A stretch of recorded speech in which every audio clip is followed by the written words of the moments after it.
कोई जी रहा है मर मर के, कोई मर के भी जिंदा है। कोई हो गया अमर दुनिया छोड़कर, कोई सांस लेकर भी मुर्दा है। नमस्कार, आप देख रहे हैं खबरें अंदर की और मैं हूं आपके साथ भावना शुक्ला। इस बात से नकारा नहीं जा सकता कि इस दुनिया में जो भी आया है वो एक दिन ज़रूर जाएगा, लेकिन बहुत सारे ऐसे भी चेहरे हैं दुनिया में जिन्होंने अपने निस्वार्थ भाव और अथाह प्रेम से अपनी दुनिया में एक अलग छवि कायम की है। कहते हैं कि अपने लिए तो सभी जीते हैं, लेकिन असल ज़िंदगी के मायने यही सिखाते हैं कि अपने स्वार्थ को पीछे रखकर औरों के लिए जिया जाए। और आज हम आपको एक ऐसी ही शख्सियत के बारे में बताने वाले हैं जिन्होंने अपने ऐशो आराम को छोड़कर अपना सारा जीवन दूसरों की सेवा में लगा दिया, जो भारत की ना होकर भी अपना अथाह प्रेम भारत के लोगों को दिया और भारत की होके ही रह गई। हम बात कर रहे हैं मदर टेरेसा की। 5 भाई बहनों में सबसे छोटी और दुलारी बहन मदर टेरेसा स्कोप्जे की रहने वाली थी। स्कोप्जे जो अब मदेसोनिया में आता है। मदर टेरेसा का नाम अग्नेस गोंजा बोयाजीजू था। इनके पिता एक बिजनेसमैन थे, लेकिन मदर टेरेसा बहुत छोटी थी जब उनके सर से उनके पिता का साया उठ गया। मदर टेरेसा गाने का शौक रखती थी। इसके साथ ही वो अपने घर के पास वाले चर्च की मुख्य गायिका भी थी। 12 साल की उम्र में ही उन्हें यह अनुभव हो गया था कि वो अपना सारा जीवन मानव सेवा में लगाएंगी और इसके लिए उन्होंने सिस्टर्स ऑफ लोरेटो में शामिल होने का फैसला लिया। 18 साल की उम्र में लोरेटो बहनों के साथ रहने के लिए उन्होंने अपना घर छोड़ दिया और फिर कभी भी अपने माँ और भाई बहनों को नहीं देखा।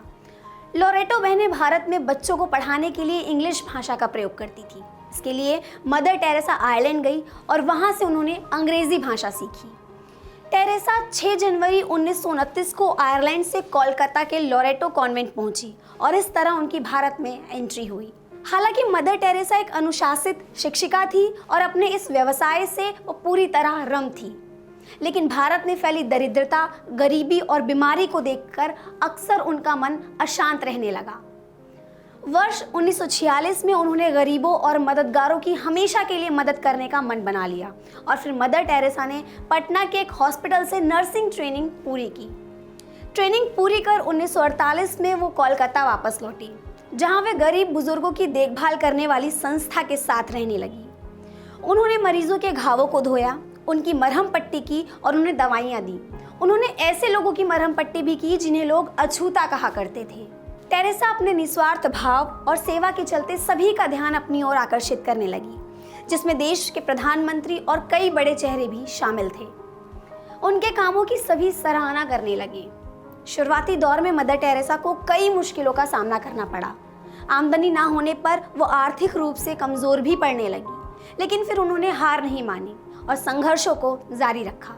7 अक्टूबर 1950 को उन्हें वेटिकन से मिशनरीज ऑफ चैरिटी की स्थापना की अनुमति मिल गई। इस संस्था का उद्देश्य भूखे, निर्वस्त्र, बेघर, चर्म रोग से ग्रसित और ऐसे लोगों की सहायता करना था जिनके लिए समाज में कोई जगह नहीं थी, जिन्हें समाज ने खुद से अलग होने का एहसास दिलाया था। मदर टेरेसा ने निर्मल हृदय और निर्मला शिशु भवन के नाम से आश्रम खोले। निर्मल हृदय का लक्ष्य था असाध्य बीमारी से पीड़ित रोगियों और गरीबों की सेवा करना, जिन्हें समाज से बाहर निकाल दिया गया हो। निर्मला शिशु भवन की स्थापना अनाथ और बेघर बच्चों की सहायता के लिए हुई। जब टेरेसा ने मिशनरीज ऑफ चैरिटी की स्थापना की, तब मात्र 13 सिस्टर ही चैरिटीज में काम कर रही थी, लेकिन उनकी मृत्यु के समय इनकी संख्या 13 से बढ़कर 4300 थी। इसमें कोई शक नहीं कि मदर टेरेसा एक सम्मानित व्यक्ति रही हैं। मानव सेवा के लिए उन्हें राष्ट्रीय और अंतर्राष्ट्रीय पुरस्कार भी मिले हैं। भारत सरकार ने उन्हें 1962 में पद्मश्री और 1980 में देश के सर्वोच्च नागरिक सम्मान भारत रत्न से अलंकृत किया। संयुक्त राज्य अमेरिका ने उन्हें वर्ष 1985 में मेडल ऑफ फ्रीडम से नवाजा। 1979 में मदर टेरेसा को नोबेल शांति पुरस्कार और धनराशि से सम्मानित किया गया, लेकिन मदर टेरेसा ने नोबेल पुरस्कार के साथ मिली $192,000 की धनराशि को गरीबों के फंड के लिए इस्तेमाल करने का निर्णय लिया। बढ़ती उम्र के साथ साथ उनका स्वास्थ्य भी बिगड़ता गया। वर्ष 1983 में 73 वर्ष की आयु में उन्हें पहली बार दिल का दौरा पड़ा। उस समय मदर टेरेसा रोम में पॉप जॉन पॉल द्वितीय से मिलने के लिए गई थी। इसके बाद वर्ष 1989 में उन्हें हार्ट अटैक का दूसरा झटका लगा और उन्हें आर्टिफिशियल पेसमेकर लगाया गया। साल 1991 में मैक्सिको में निमोनिया के बाद उनके दिल की परेशानी और बढ़ने लगी।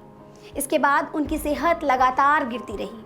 13 मार्च 1997 को उन्हें मिशनरीज ऑफ चैरिटी के मुखिया का पद छोड़ना पड़ा और 5 सितंबर 1997 को उनकी मृत्यु हो गई।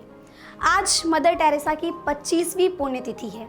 मदर टेरेसा बेशक हमारे बीच ना हो, लेकिन वो एक प्रेरणा स्रोत बनकर हमेशा हमारे दिलों में जीवित रहेंगी। आज के लिए सिर्फ इतना ही, फिर मिलेंगे। तब तक के लिए आप देखते रहे खबरें अंदर की। नमस्कार।